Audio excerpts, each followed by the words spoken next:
Everyone thinks Kendrick only took a few shots at Drake on GNX. The obvious ones, the quotable ones. But they're wrong.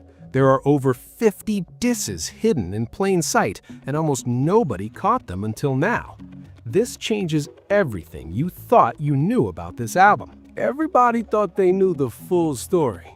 Twitter argued about the loud bars, the ones Kendrick wanted you to catch. That was the surface level.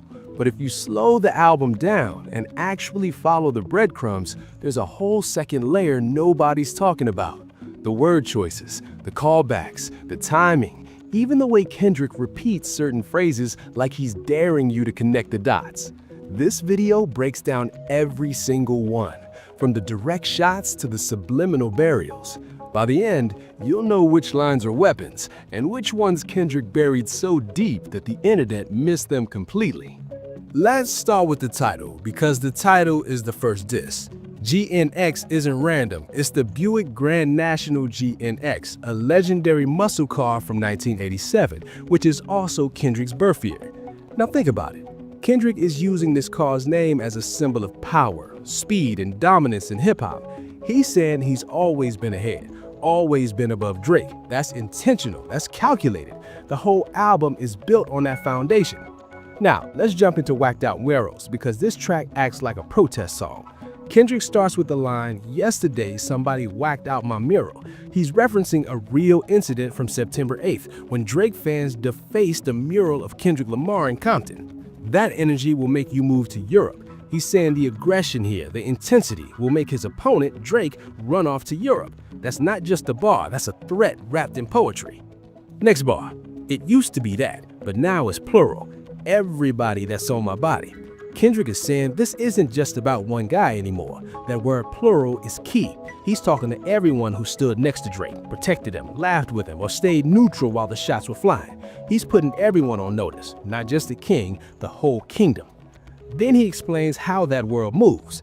I watch him pander with them backhanded compliments. Kendrick is taking a direct jab at Drake's Instagram post, where he publicly praises Kendrick while privately sending messages to his own crew. Classic two-faced behavior. Kendrick sees it, and now everyone else does too. Next line, "Put their head on a Cuban link as a monument." Kendrick is mocking the idea that jewelry equals legacy, like a chain can substitute for real impact. Drake loves showing off his chains, his watches, his status symbols. Kendrick is saying a real monument is what you build, not what you wear. That's the difference between them. Then Kendrick drops this. Snoop posted tailor-made. I prayed it was the edibles. Kendrick expresses his disbelief that Snoop would post Drake's diss track. He's saying he couldn't believe it. He hoped Snoop was just high. That's disappointment mixed with shock, and Kendrick makes it public. Next bar. I think my hard work let Lil Wayne down. Kendrick is being honest while standing his ground. He's saying he earned what he earned, and if anyone feels let down, that's on them, not him. That's accountability without apology. That's strength. Then Kendrick drops one of the clearest "this is about Drake" bars, promising bank transactions and even Bitcoin. I never pieced it up. That doesn't sit well with me. Drake has a reputation for offering money in the streets to dig up information, skeletons, or ammo on his opponents during rap battles. Kendrick is saying he refused those tactics. He kept it clean. He kept it real. Right after that, Kendrick refuses to give Drake his famous nickname. My city couldn't entertain old boy. That means no one from Kendrick's city was willing to accept Drake's office of money to dig up dirt or information on Kendrick. His city stayed loyal. Drake's money didn't work. Then Kendrick says, I watched the party just die, cackling about. Now all of y'all is on trial. The laughing stage is over. When he says on trial, he's aiming at Drake's whole world. Everyone who laughed with Drake is now being judged publicly. That's cultural court, and Kendrick is the judge. After that, he follows with, you better off having one woman, everything tricky right now. That sounds like advice, but it's really a shot at Drake's messy lifestyle. Kendrick is saying when pressure hits, too many situations and too many people around you becomes a weakness. Somebody always leaks something. Somebody always switches sides. That's how the game works. And that's how Kendrick closes Whacked Out Murals. In this stretch, he makes it feel like Drake's side is being exposed in public. Not just one man, the whole operation. That's surgical, that's strategic. That's Kendrick Lamar operating on a level most rappers can't even see. Now we step into Squabble Up. and Kendrick's tone shifts from warning to pure confidence. The energy changes, the bars get sharper, and the disses get more personal. This is where Kendrick stops being polite and starts being surgical. First bar, God knows I am reincarnated. I was stargazing. Life goes on, my baby. Kendrick is saying he's built for this on a deeper level. Like it's not just rap, it's purpose. That hits Drake because Drake leans heavy on image and trends. Kendrick leans on legacy and substance. That's the difference. Then he slides into something that sounds goofy but isn't. Woke up looking for the broccoli. He's using a funny line like code. Broccoli is slang for money, for power, for the green. Kendrick is letting Drake know the pressure is still on even after the biggest moments already happened. The battle didn't end, it's still going. Next, Kendrick goes at identity and borrowing. A New York couldn't try me in the tri-state. He's saying you can't borrow a city slang and think that makes you official. Drake catches this because Drake is known for taking styles from different places and wearing them like outfits. Toronto one day, Atlanta the next, London after that. Kendrick is saying that's fake, that's costume, that's not roots. Then Kendrick paints Drake's reaction. Bounce out, now he's spooked, eyes dilated. He's describing Drake like somebody nervous when it's time to face real heat. Kendrick is saying the confidence looks big online, but in real life, the fear shows in your body and your movement. That's psychological warfare. That's reading your opponent's soul. Next, Kendrick mocks Drake's release tactics. Double back like a deluxe. He's saying Drake tries to change the story by dropping more music, like extra tracks can erase a loss, like bonus songs can rewrite history. Kendrick is calling that desperation. That's running from the truth. Then Kendrick hits the big crew thing. 50 deep, but it ain't deep enough. He's saying Drake can have a huge team and still be shallow. A crowd can make you look protected, but it can't give you real substance. Numbers don't equal depth. Kendrick knows that, and now he's saying it out loud. Then Kendrick disrespects the whole image game. Spit a loogie at the camera, speed off, yeah, it's us. Drake's world is polished and camera ready. Every post is curated, every angle is perfect. Kendrick is doing the opposite on purpose, like he doesn't care how it looks as long as it's real. That's rebellion. That's authenticity over aesthetics. Then Kendrick answers the money and numbers defense. I got hits, I got bucks, I got new paper cuts. He's admitting he has success, but he calls it paper cuts to show how small it feels. Drake loves leaning on charts and money as proof of greatness. Kendrick is saying those stats won't protect you when your respect is bleeding. That's devastating. That's truth. Next, he keeps it short and disrespectful. Sideways, bunk skunk. He's calling the product low quality, like it looks loud, but it doesn't hit when you test it. It's Kendrick telling you Drake can drop a lot and still feel empty. Quality doesn't equal quality. That's always been the argument. And then Kendrick closes this run by claiming the top spot. Fever, I'm the one. Fever makes Drake sound restless, like he's reacting and sweating. Kendrick is saying, I'm the standard, you're the response. That's Kendrick finishing Squabble Up with a clear stance. Drake can't out-rap him, can't outnumber him, can't out-image him, and definitely can't out-legacy him. But let's talk about the deeper motive here, because this isn't just bars, this is strategy.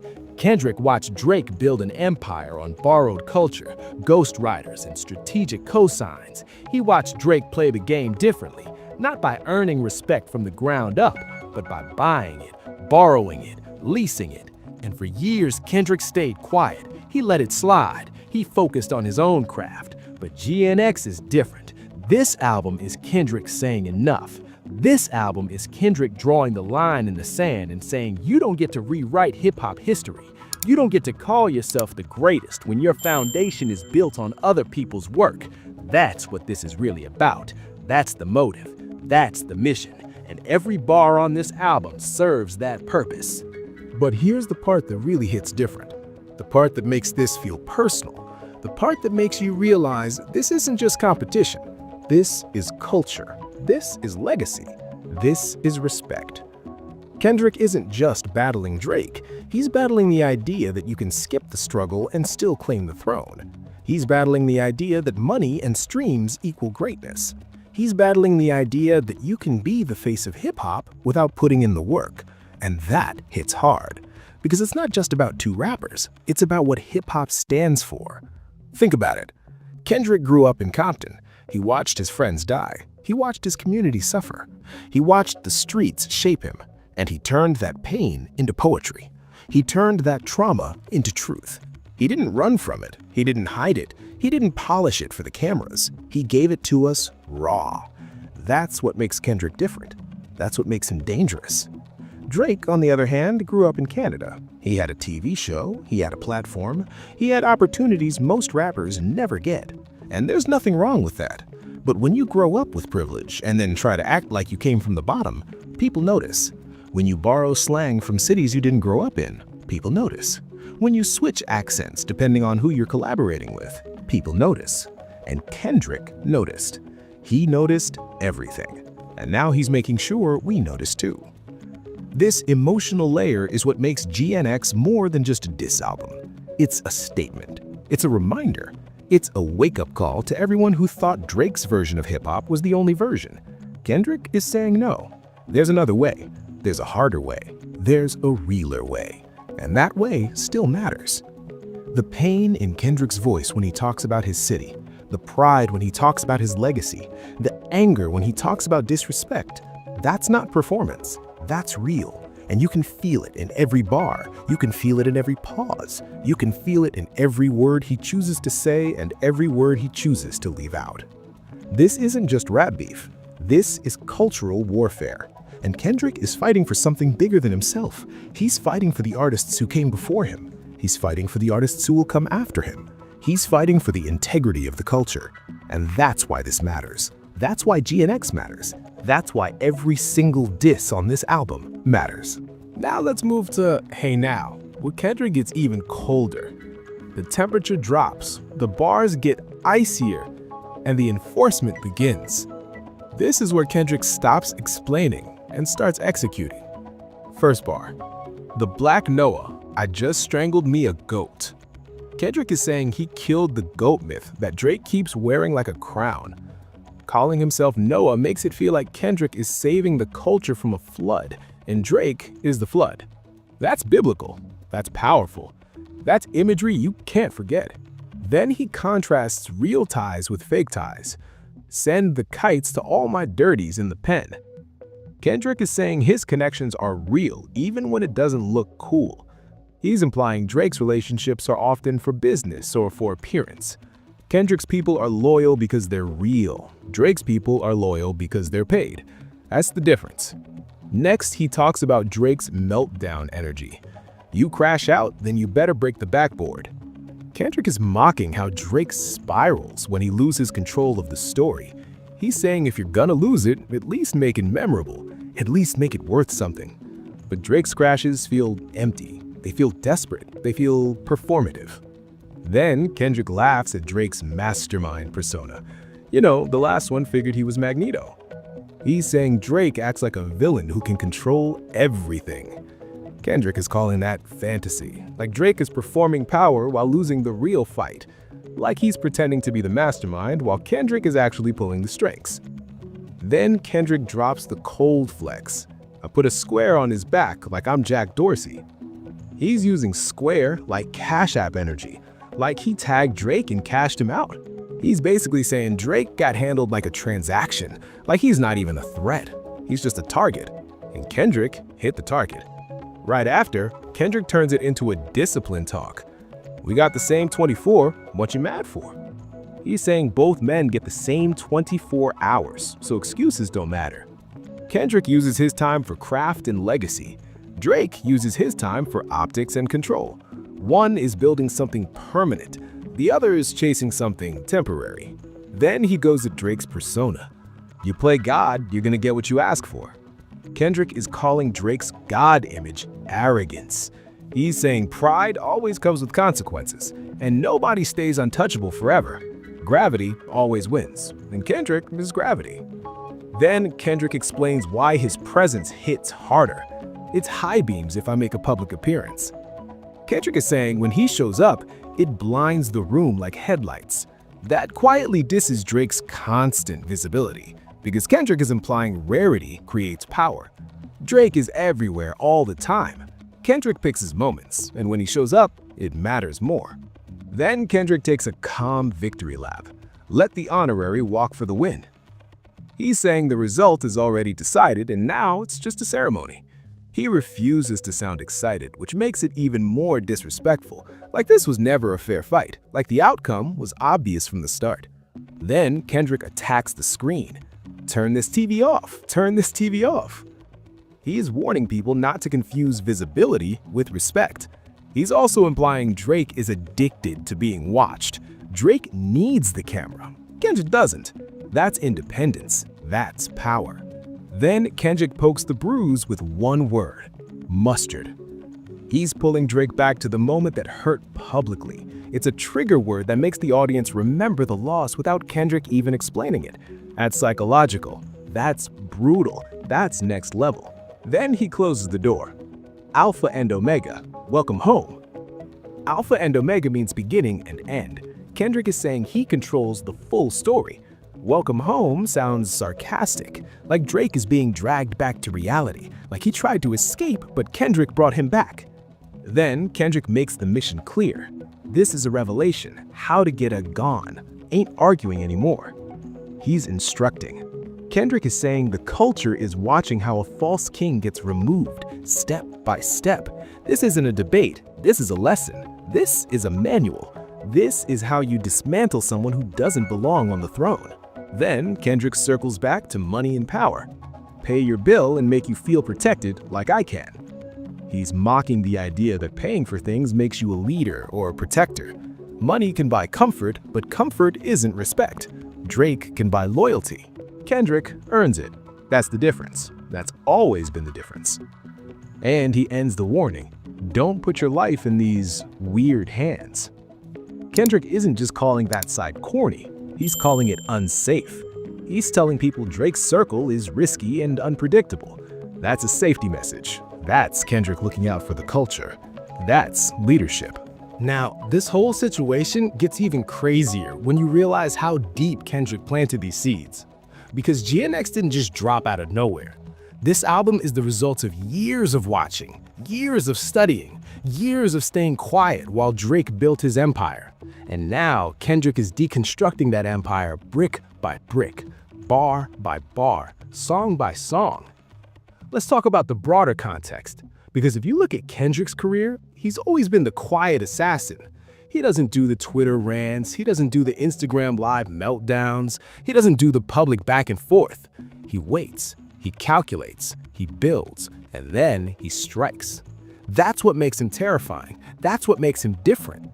Think about control. Kendrick called out the entire industry in one verse, and everyone respected it because it was real, it was competitive, it was hip-hop.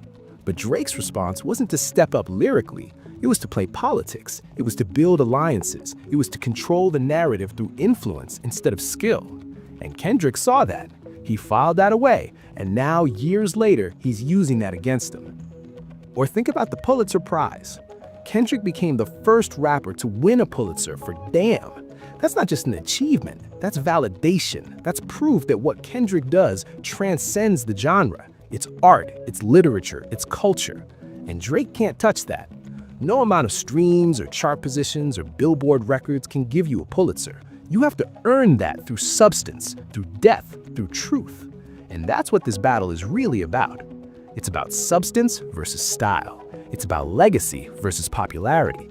It's about respect versus fame.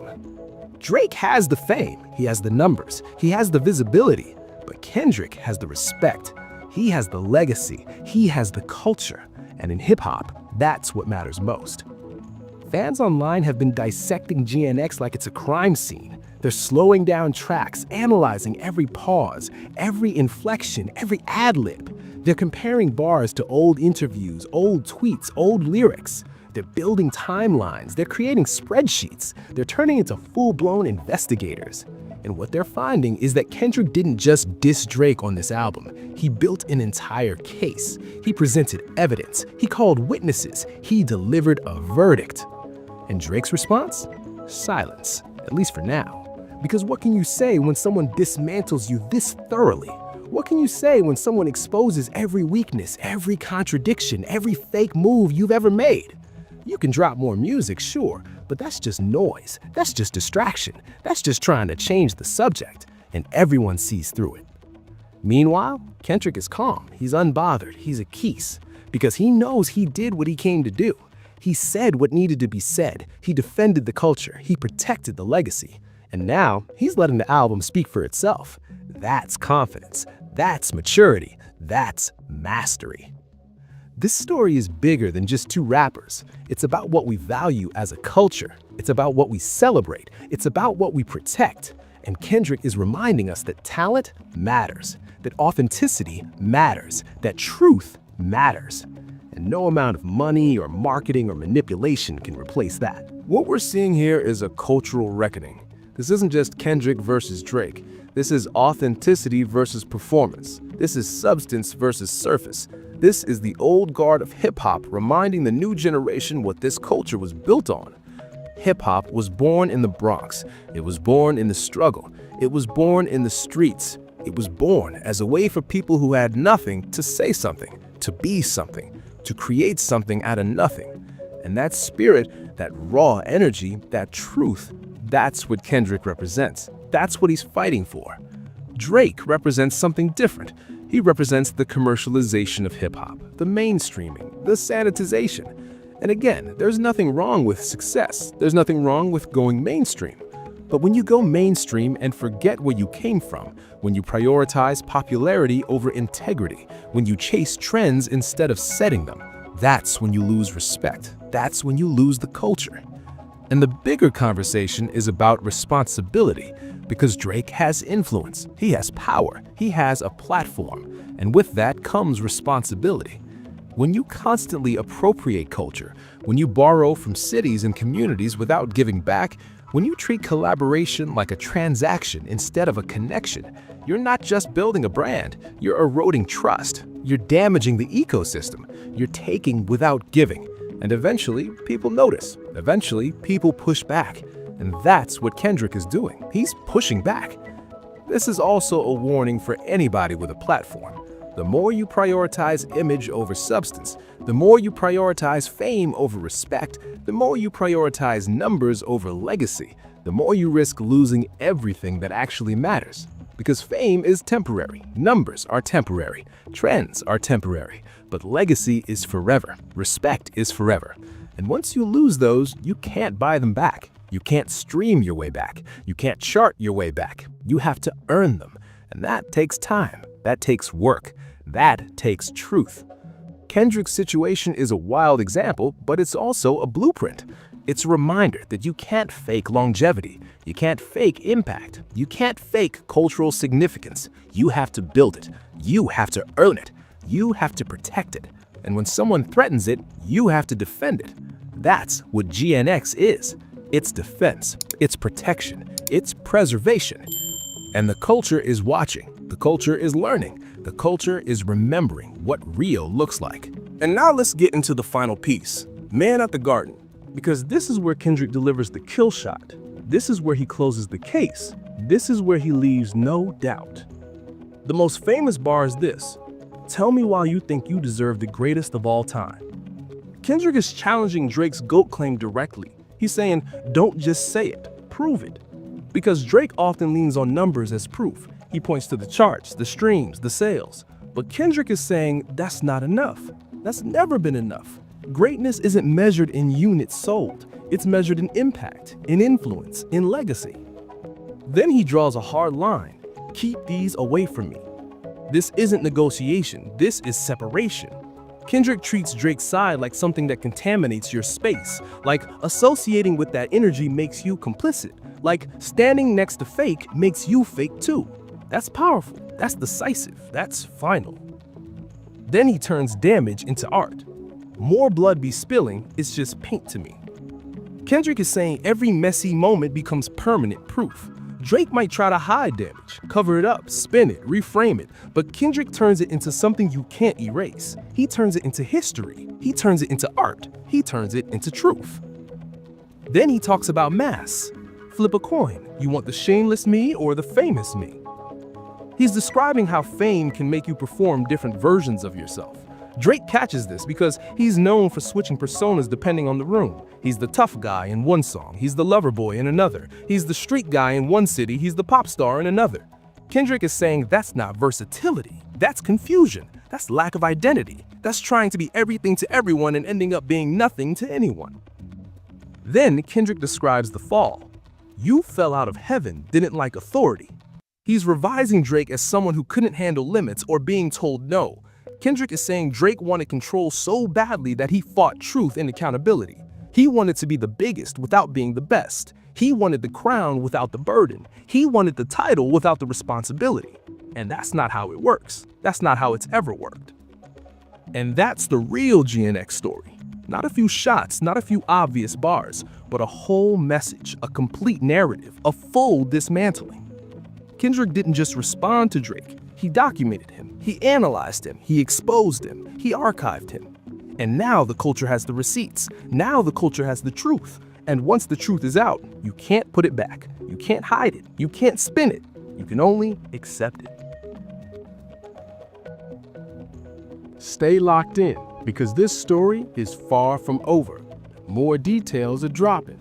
More bars are being decoded. And reports say Drake might be planning a response. So the culture is watching, the internet is waiting, and everyone wants to see what happens next. So drop your thoughts in the comments. Do you think Kendrick bodied Drake on GNX? Do you think Drake can respond to this level of surgical precision? Or do you think Kendrick just closed the book on this entire debate? Let me know what you think. Let me know which bars hit you the hardest. Let me know which disses you caught that I didn't cover in this video. Make sure you like the video if you learned something new. Hit subscribe if you want more deep dives like this. And turn on notifications so you don't miss a single update, because we're covering every twist, every response, every development that comes out of this situation. I appreciate you for rocking with me through this entire breakdown. This was a long one, but it had to be, because Kendrick gave us a masterclass. He gave us a blueprint. He gave us a reminder of what real hip-hop looks like. And that deserves to be studied. That deserves to be respected. That deserves to be remembered. If you caught a bar I missed, drop it below and tell me what it means. If you have a different interpretation of any of these lines, I want to hear it, because that's the beauty of Kendrick's writing. It's layered, it's deep, it's open to analysis, and every time you listen, you catch something new. I'll see you in the next one. Stay safe out there. And remember, in a world full of trends, be a standard. In a world full of noise, be a voice. In a world full of performance, be real. That's what Kendrick is teaching us. That's what this album is about. And that's what the culture needs right now. Peace.